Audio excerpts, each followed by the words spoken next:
을 정돈해 주시기 바랍니다. 성원이 되었으므로 제2차 본회의를 개의하겠습니다. 보고사항은 회의록에 게재토록 하겠습니다. 의사일정 제1항 국정에 관한 교섭단체 대표연설을 상정합니다. 오늘은 더불어민주당의 대표연설을 듣도록 하겠습니다. 홍익표 더불어민주당 원내대표 나오셔서 연설해 주시기 바랍니다.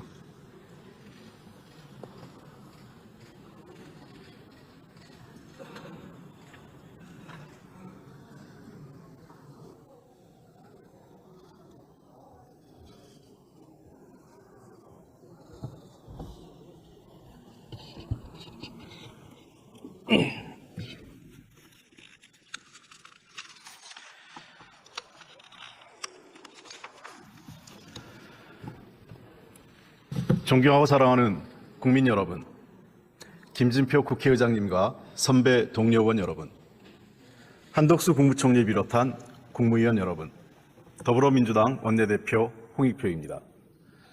어느덧 21대 국회가 저물어갑니다. 문재인 정부에서 시작해서 윤석열 정부까지 여야가 자리를 바꾸며 경쟁하고 있습니다. 이 자리에 계신 의원님 모두 수고하셨습니다. 올해 여러분 모두의 건승을 기원드립니다. 존경하는 국민 여러분, 이제 총선이 50일 앞으로 다가왔습니다. 윤석열 정부 2년 만에 언론 자유를 비롯한 민주주의는 후퇴하고 경제와 민생은 파탄 직전입니다. 국격은 계속해서 추락하고 있습니다. 윤석열 대통령이 국민에게 약속했던 공정과 상식은 흔적도 찾을 수 없습니다. 윤석열 정부의 오만과 독선으로 정치는 타협과 합의의 기능을 잃은 채 극단적인 대립과 증오, 혐오에 포획되고 있습니다. 여기에 더불어민주당의 책임도 물론 있습니다.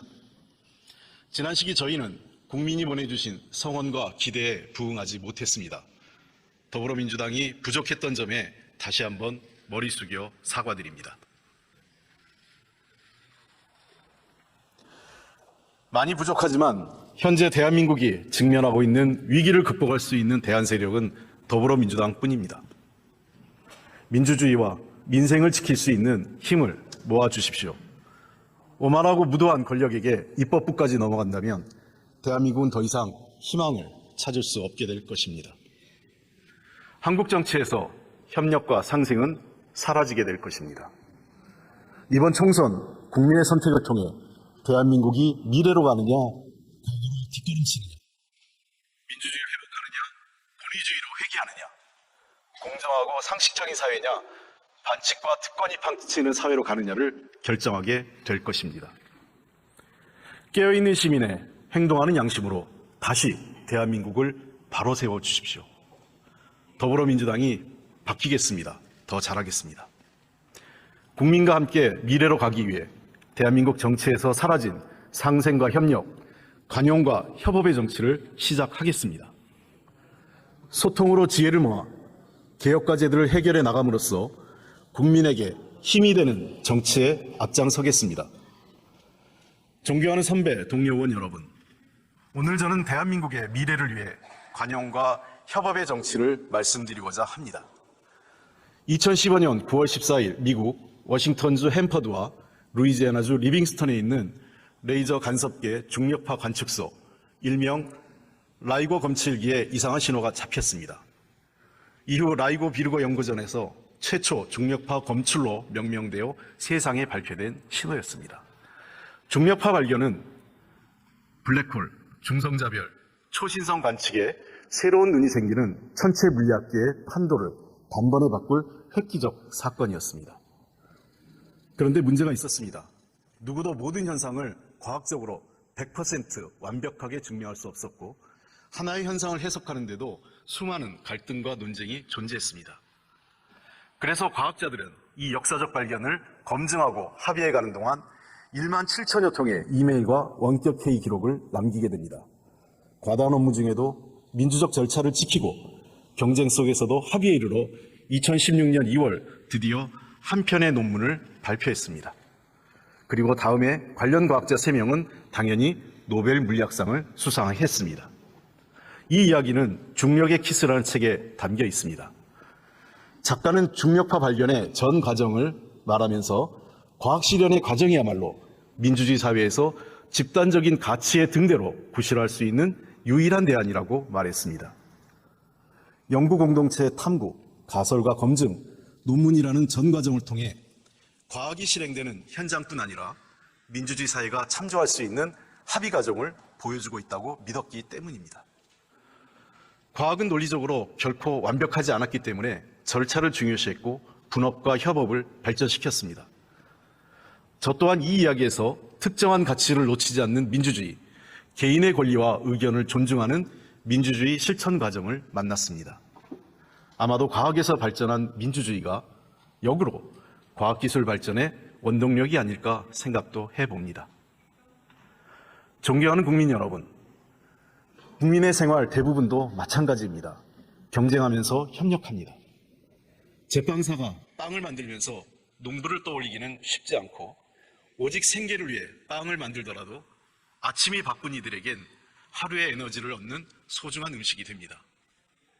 무심히 자신의 일만 하는 것 같지만 사회가 복잡해질수록 서로의 관계는 깊어집니다. 우리는 코로나 시기에 의료와 돌봄 종사자분들, 택배기사를 비롯한 배달업 종사자분들, 그리고 대중교통 기사님들과 환경미화원분 등 필수 노동자의 고마움을 깊이 깨달았습니다. 또한 혼자 모든 걸 해낼 수 없다는 것도 알게 됐습니다. 우리 사회는 어느새 서로가 서로의 부족한 부분을 보완하고 보충해야만 살 수 있는 시대로 접어든 것입니다. 중요한 일과 중요하지 않은 일의 경계도 없어지고 있습니다. 복잡한 기계일수록 작은 톱니바퀴 하나가 매우 중요합니다. 모든 부속은 자기 자리에서 충분히 중요합니다. 사람도 마찬가지로 아이를 키우는 일은 국가 예산을 집행하고 휴전선에서 경계근무를 서는 것만큼 중요한 일입니다. 큰 일, 작은 일에 대한 구분은 더 이상 의미가 없습니다. 모든 사람은 저마다의 가능성이 있습니다. 누구든 언젠가는 모두를 위해 도움되는 일을 할 수 있습니다. 오늘을 다른 이에게 베푸는 나의 친절은 내일 나를 위한 친절이 될 것이라 믿고 있습니다. 지방이 중앙보다 중요성에서 떨어지지 않고 중소기업의 부품 하나가 대기업 제품의 성패를 좌우하기도 합니다. 비정규직과 정규직이 하는 일은 모두 동등한 가치를 갖고 있고 노동자와 사용자가 협력해야 회사도 발전하게 됩니다. 아내와 남편, 부모와 자식, 구급공무원과 대통령이 서로 존중하고 의견을 나눠야 하는 시대가 된 것입니다. 소통하고 협력하는 것이 우선이 시대가 된 것입니다. 존경하는 선배, 동료원 여러분, 대한민국 정치는 아직 이 길에 다다르지 못하고 있습니다. 우리 정치는 상대를 인정하고 존중하는 것이 부족합니다. 상대가 했던 것은 아무리 좋아도 무시하고 우리가 하는 일은 문제가 많아도 잘 고치려 하지 않는다는 것입니다. 국민들께서 우리하고 질책하는 점입니다. 이제 정치도 바뀌어야 합니다. 정치에는 한 사회의 갈등과 대립이 집약되어 있습니다. 저는 여야의 갈등과 경쟁이 나쁘다고 생각하지는 않습니다. 당연한 일입니다. 단, 여기서 멈추는 것은 정치가 아닙니다. 갈등과 대립을 분열과 증오가 아닌 타협과 합의로 해결해내는 것이 정치의 숭고한 의무이자 권력입니다. 그러나 지금 정치는 서로를 조롱하며 극단으로 치달아 대화와 타협의 문을 닫는 나쁜 정치로 국민을 실망시키고 있습니다. 다른 의견을 존중하고 권력 행사를 자제하는 민주주의 규범이 무너지고 있는 것입니다. 권력의 마음에 들지 않으면 대화와 토론이 아니라 압수수색과 보복수사로 입을 틀어막는 일이 다반사입니다. 최근 우리 국민은 대통령에게 자신의 목소리를 냈다는 이유만으로 국회의원과 카이스트 졸업생이 입이 틀어막힌 채 사지가 들려 끌려나가는 참담한 모습을 확인했습니다.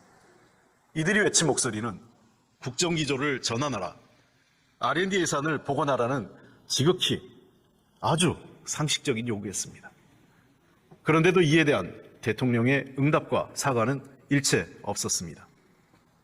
이 자리에 함께하고 계신 선배, 동료원 여러분, 이 모습이 과연 우리가 그토록 자랑스러워하던 대한민국의 민주주의라고 자신 있게 말할 수 있겠습니까?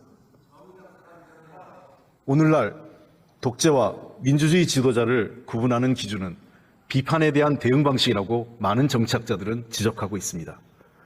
지금 남의 일이라고 애써 무시하고 회피한 문제가 곧 닥칠 미래의 나와 우리의 문제가 될 수 있다는 사실을 직시해야 합니다. 지금 우리가 겪는 민주주의 위기를 심각하게 직시해야 하는 것입니다. 지금도 거리에서 힘겨운 시간을 보내고 있는 이태원 참사 유가족들, 최상병 특검을 요구하는 해병대 단체와 관계자들, 그리고 공정하게 일을 처리했다는 이유로 재판을 받게 되는 해병대 박정훈 대령의 모습은 결코 남의 일이 아닙니다. 그러나 저와 더불어민주당은 민주주의와 의회 정치에 대한 믿음을 버리지 않겠습니다.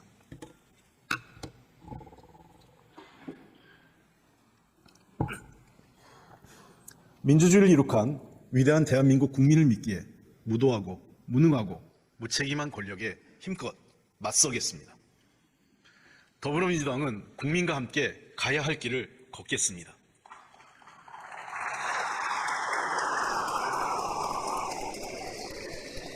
선배 동료 의원 여러분, 권력의 독주, 독선에도 불구하고 우리 정치는 계속돼야 합니다. 이제 우리 정치도 서로 잘할 수 있는 것으로 경쟁하고 협업합시다. 이젠 협업의 시대입니다.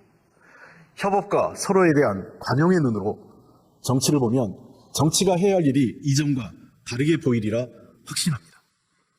지금 우리 정치는 어떻습니까? 과연 우리는 국민이 잘 먹고 잘 살 수 있게 사회적 갈등을 잘 조정하며 중재하고 있는지 우리 자신에게 물어봅시다. 오히려 갈등을 유발하고 조장하며 때론 나아가 정치 혐오를 확산시키고 희화화시키지 않았습니까? 상대의 실수에 반사 이익만 취하려는 정치를 하고 있진 않는지 성찰해 봅시다. 지금 한강의 기적을 만들었던 보수의 경제 능력은 어디로 갔습니까? 무역 강국의 백기를 열었던 보수의 외교 능력은 또 어디로 갔습니까? 군대의 기강도 이젠 인권과 민주주의 절차 안에서 바로 서는 시대가 됐습니다. 혹시 아직도 권위주의로 가능하다고 생각하시진 않습니까? 저는 진정으로 대한민국 경제를 살리고 국민 안전을 우선으로 둔다면 이 모두 보수정부, 보수정당이 잘할 수 있는 일이라고 생각합니다. 한반도 평화, 남북협력 역시 마찬가지입니다. 북방정책을 강력히 성공시켰던 과거 보수정부를 생각해 보십시오. 북방정책은 소련을 비롯한 공산권 국가들과의 국교 수립, 교류를 통해 북한과의 전쟁 위협을 상당히 완화시켰습니다. 당시 보수정부이기에 가능했습니다. 이제 다시 보수가 평화를 만드는 기적을 보여주시길 바랍니다. 강경일변도인 일본의 네오콘과 미국 우선주의자들에게 한반도의 평화가 얼마나 절실한지 설득해야 합니다. 남북관계 개선을 위해서는 일본에게도 협력을 얻어내야 합니다. 최근 북한과 일본이 대화하며 관계 개선을 모색하고 있습니다. 한반도 당사자로서 이를 방관하거나 반대해서는 안 됩니다. 일본을 통해서라도 북한이 대화의 장으로 나오도록 윤석열 정부가 함께하는 것이 한반도 평화를 위한 최소한의 책임입니다. 무엇보다 남남 갈등의 폭을 줄이는 데 보수가 결정적 역할을 할 수 있다고 생각합니다. 우리 사회 복지와 미래를 준비하기 위한 증세도 보수정부, 보수정당이 잘할 수 있는 일입니다. 노블리스 오블리제로 대한민국 보수의 품격과 능력, 용기를 보여줄 수 있는 것입니다. 존경받는 보수, 용기 있는 보수, 그리고 인간의 보편적 가치를 믿는 보수가 대한민국을 실제적으로 전진시킬 수 있습니다. 진보 역시 우리 사회 발전에 있어 중요한 축을 담당해 왔습니다. 특히 진보는 개혁과 정의를 바라는 국민과 함께 해왔습니다.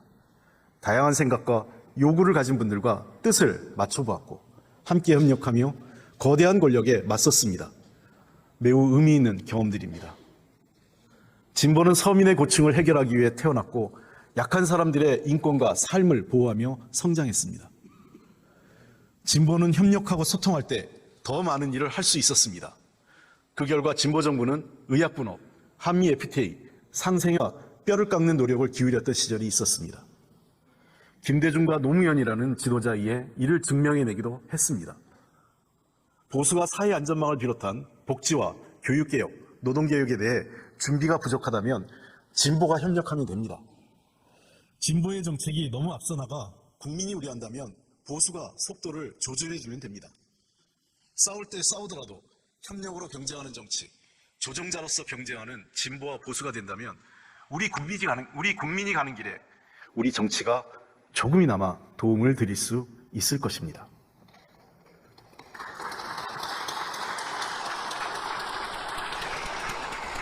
이제 여야, 진보와 보수가 국민에게 작은 희망을 주기 위해서라도 서로 경쟁하며 협업하는 시대를 열어갑시다.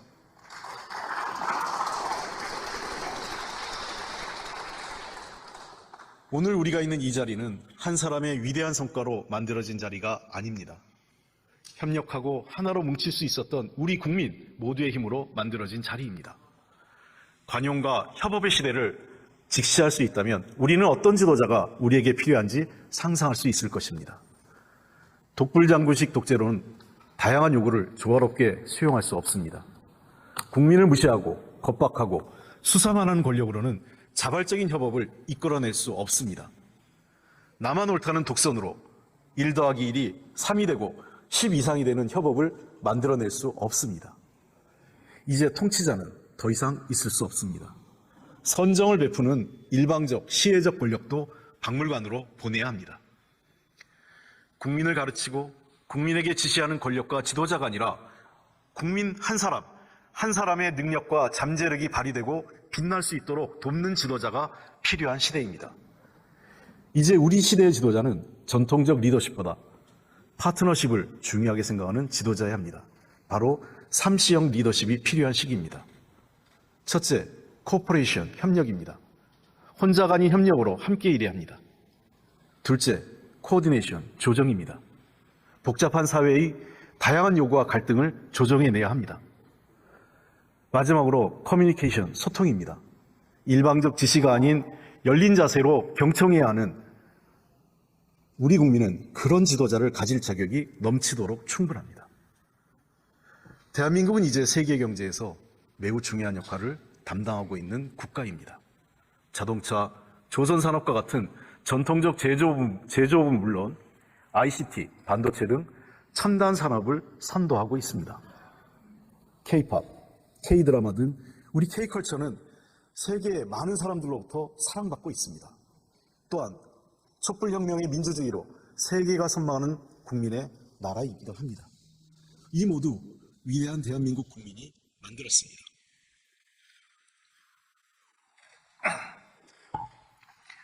여야, 진보 보수의 관용과 협업이 협력과 조정, 그리고 소통의 파트너십을 가진 지도자를 탄생시키는 단초가 될 것입니다. 이번 임시국회에서 여야 협업의 씨앗을 뿌려 22대 국회에서 활짝 꽃 피어나길 진심으로 희망합니다.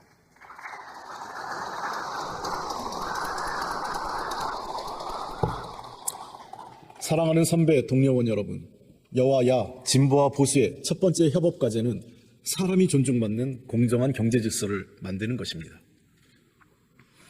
과거 우리 사회에 울림을 줬던 저녁이 있는 삶을 다시 떠올려 봅니다. 경제민주주의와 양극화에서 사람다운 삶을 이토록 잘 표현한 문정은 없다고 생각합니다. 그때 우리가 좀 더 준비하고 조금씩 전진해 왔다면 지금 우리 경제가 이토록 어려움에 빠지진 않았을 겁니다. 세계의 흐름을 잇고 능동적으로 대처하며 우리의 산업 구조를 바꾸려는 노력을 지속해야 할 중요한 시기입니다. 잃어버린 시간을 보내고 있다는 불안과 절망이 엄습하고 있습니다. 민주당은 우리 사회의 기울어진 운동장을 바로잡아 경제적 약자를 보호하고 공정한 질서를 구축하기 위해 많은 시간과 노력을 기울여 왔습니다. 그 결과 중소기업에 대한 기술 탈취를 막고 징벌적 손해배상 제도를 도입했습니다. 대규모 유통업체의 갑질을 막기 위해 법을 제정하기도 했습니다. 바로 경제민주주의를 실현하기 위한 노력들이었습니다. 그러나 이제 그런 노력들이 윤석열 정부하에서 멈추어서는 것은 아닌지 걱정됩니다. 경제 침체의 원인을 세계 경제 탓만으로 돌리고 민생과 청년 예산, 소상공인 정책 자금과 모태펀드 예산을 대폭 삭감해 국민 각자 도생으로 책임을 떠넘기는 것이 윤석열 정부의 경제 정책이고 위기 해법입니까? 주거 안정, 교통 인프라 구축, 국토 균형 발전, 안전한 생활환경 조성이라는 국정과제에 이미 수십조 원의 예산을 집행 중인데도 빈곤 취약계층은 더 증가하고 주거비와 교통비 등 기초적인 생활비를 부담으로 느끼는 국민의 일상은 어떻게 설명할 수 있겠습니까? 아직 특권 경제의 추억에서 벗어나지 못한 채 지속 가능한 경제에 대한 준비가 소홀한 것은 아닌지 진심으로 돌아보아야 할 때입니다. 다시 함께 노력해 봅시다. 중산층과 서민의 생활이 안정돼야 합니다. 일자리가 안정되어야 합니다. 일하는 사람을 직접 지원하는 정책을 실행해야 합니다. 주택, 의료, 교육에 대한 국가의 책임은 더욱 강화돼야 합니다. 노동의 유연성은 사회 안전망 확충과 함께 충분한 사회적 합의가 필요한 일입니다. 최저임금 보장과 노동시간 단축은 기업을 죽이는 일이 아니라 오히려 살리는 일입니다. 새로운 시대의 기업 경쟁력은 저녁이 있는 삶에서 비롯됩니다. 인간에 대한 신뢰를 기반으로 최소한의 삶과 품위가 지켜지도록 국가가 나서야 합니다. 모두 부자가 될 수는 없습니다. 그러나 모두 행복해질 수는 있습니다. 우리가 경제민주주의를 다시 이야기하는 까닭입니다. 국민의 경쟁과 욕망만을 부추기고 국가 역량을 소모하는 경제정책이 아니라 국민이 서로 협력하고 상생하는 경제정책으로 돌아가야 합니다. 대한민국의 미래를 위한 저와 여러분의 첫 번째 협업 과제인 것입니다.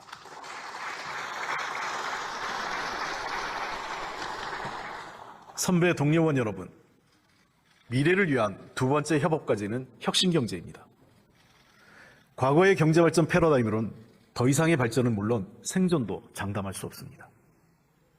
관치경제와 낙수효과라는 낡은 관점과 이념으로 다양한 이해관계가 얽히고 글로벌화된 대한민국 경제를 이끌어갈 수는 없습니다.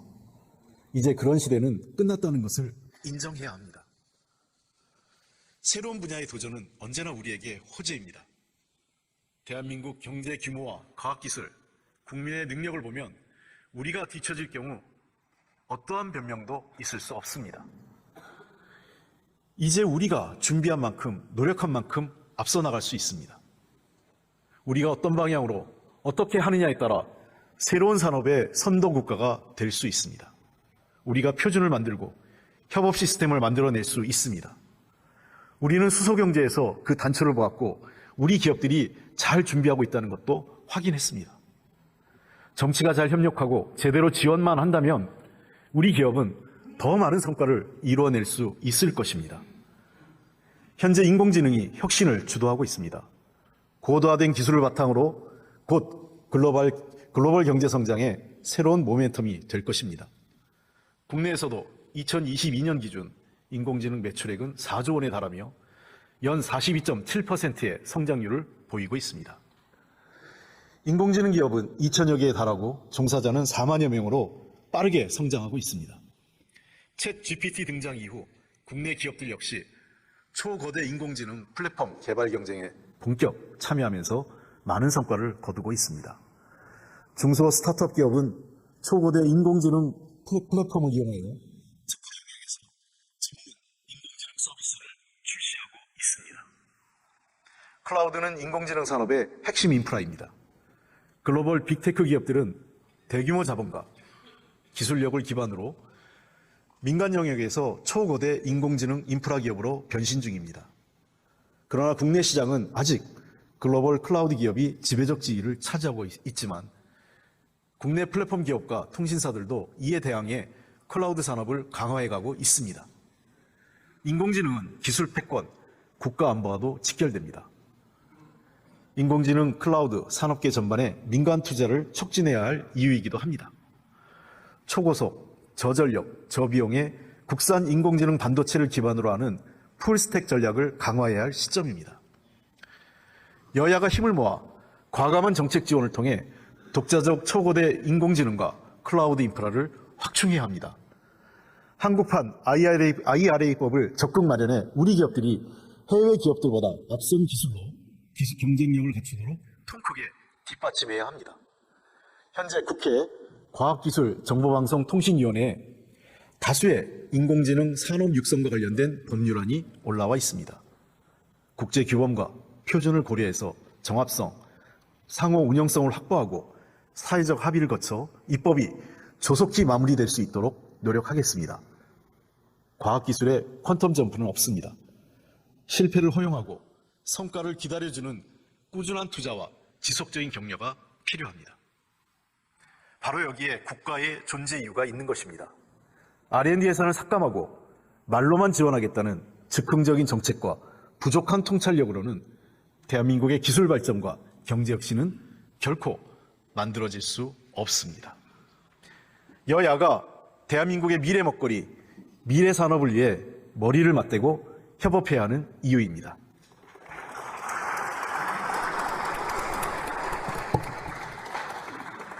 선배 동료 의원 여러분, 미래를 위한 세 번째 협업 과제는 전 세계적으로 심각해지고 있는 기후위기에 대한 효과적인 대응입니다.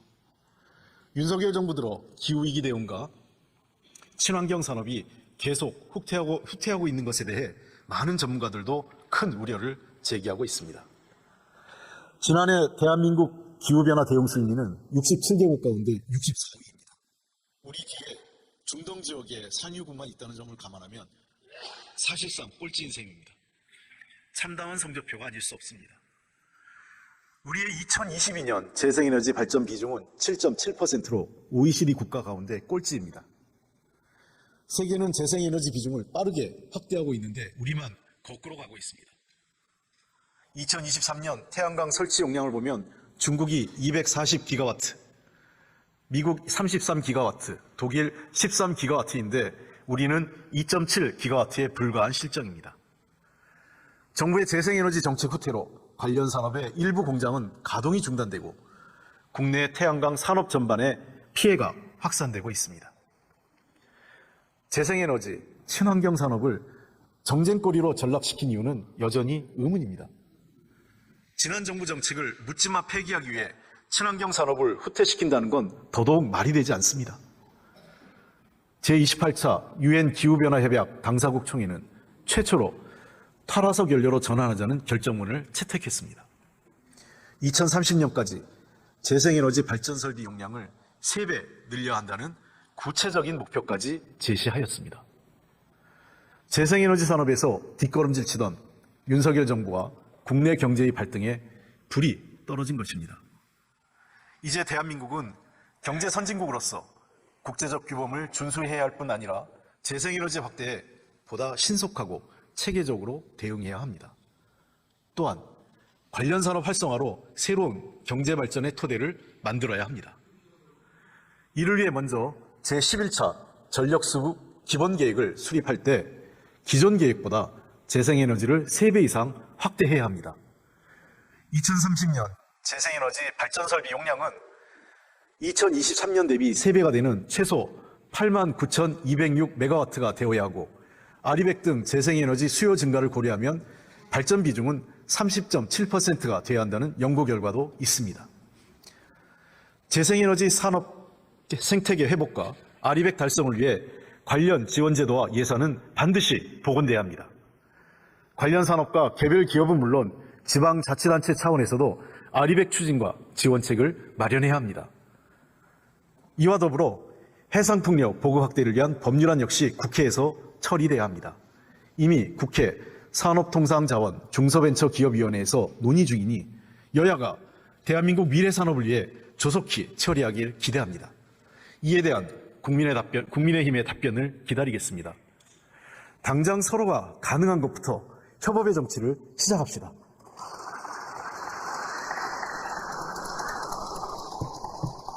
존경하는 국민 여러분, 선배 동료 의원 여러분, 여야 진보보수의 협업을 위한 네 번째 과제는 저출생 대책을 시급히 마련하는 것입니다. 저출생 관련 대책은 정답을 찾을 시간이 없습니다. 가정, 기업, 정부가 각자의 의견을 존중하면서 합의된 것부터 바로 실행에 옮겨야 합니다. 우리는 그동안 막대한 예산을 뻔한 정책에 쓰면서 시간과 돈을 낭비해 왔습니다.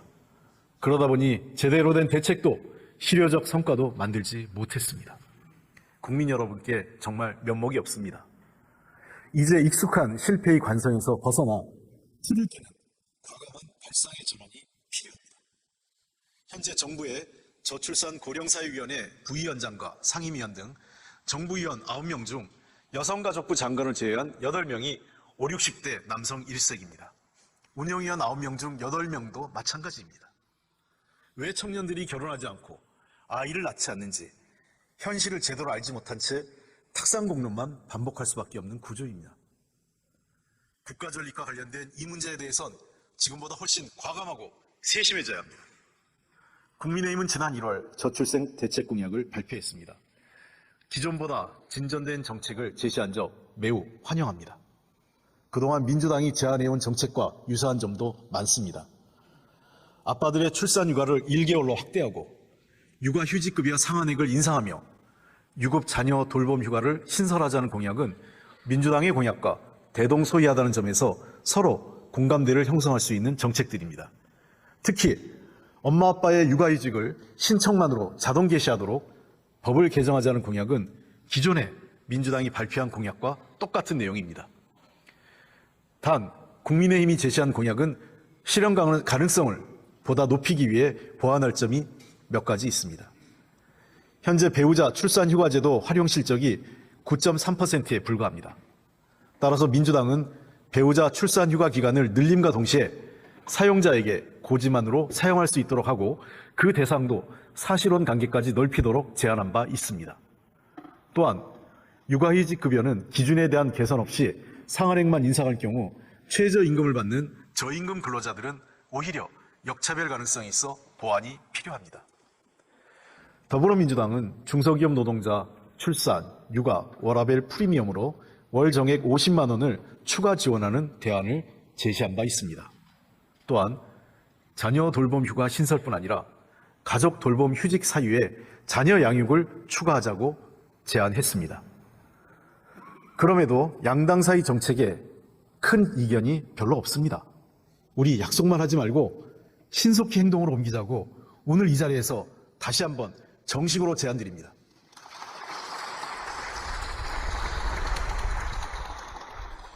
여당이 제안하고 있는 일가정 양립 중심의 대책은 저출생 문제를 구조적 근본적으로 해결하는데 한계가 있는 것도 사실입니다. 저출생 문제의 근본적인 원인은 심화되고 있는 우리 사회의 불평등 문제와 맞닿아 있기 때문입니다. 불평등에 정면으로 도전하는 용기 없이 저출생 문제 해결은 가능하지 않습니다. 그래서 민주당은 불평등 극복이라는 정책 철학으로 일가정 양립과 함께 주거, 자산, 돌봄을 망라하는 과감하고 획기적인 저출생 대책을 발표했습니다. 더불어민주당이 국민께 약속드린 결혼 출산지원금 도입, 결혼 시 소득과 자산을 따지지 않고 모든 신혼부부에게 대출을 제공하고 출산 자녀 수에 따라 원리금을 감면하는 지원제도, 신혼부부 주거지원 대상을 10년차 부부까지로 확대하고 출산 자녀 수에 맞는 적정한 주거를 제공하는 우리 아이 보듬주택, 그리고 정부가 절반을 지원하는 우리 아이 자립펀드 공약 등에 대해 신속한 검토를 통해 화답해 주시길 희망합니다. 이러한 정책을 한데 묶어서 정책 소유권을 주장하지 말고 자신의 성과로도 내세우지 말며 총선 이후까지 기다릴 필요도 없이 바로 필요한 입법 과정을 진행해서 국민께 새로운 희망을 드립시다. 관용과 협업의 정치를 바로 오늘부터 시작합시다.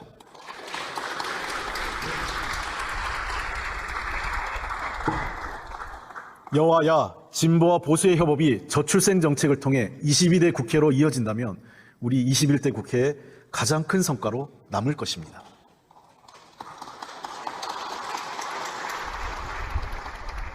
존경하는 국민 여러분, 국회의장님과 선배 동료 의원 여러분, 민주주의는 발걸음이 느립니다.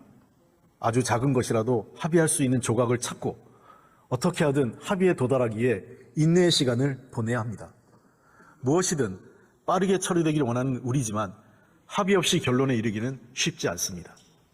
그 시간을 인내하지 못하고 서로에 대한 앙금이 쌓여 국회는 정치가 해결할 문제를 사법부의 판단에 맡기는 일이 많아졌습니다. 저부터 죄송합니다. 국민 여러분께서도 승패의 결과보다는 합의 과정의 긴장과 노력, 지난한 토론과 타협의 시간에 성원을 보내주시길 부탁드립니다. 민주주의는 다름과 차이를 자양분 삼아 발전합니다. 정치는 인간의 상상력과 창의성, 협력의 가능성을 실현해 문제들을 해결하는 예술입니다.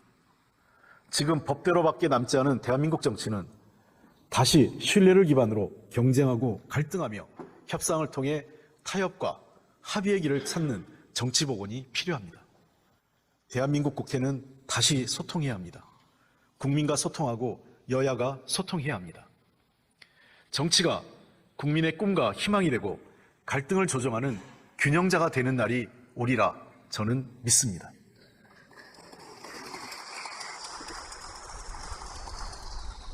윤석열 정부의 무책임과 미숙함에도 아직까지 국가 시스템이 무너지지 않고 있는 것은 우리 국민들의 성숙한 민주적 참여의식 덕분입니다.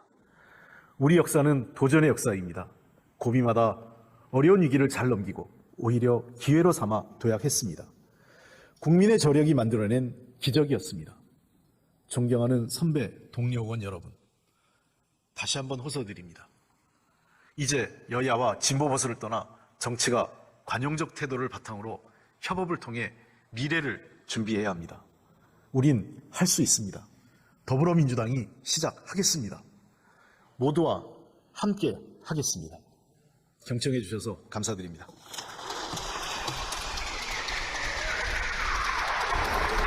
홍익표 원내대표 수고하셨습니다. 오늘 회의는 이것으로 마치겠습니다. 사례를 선포합니다.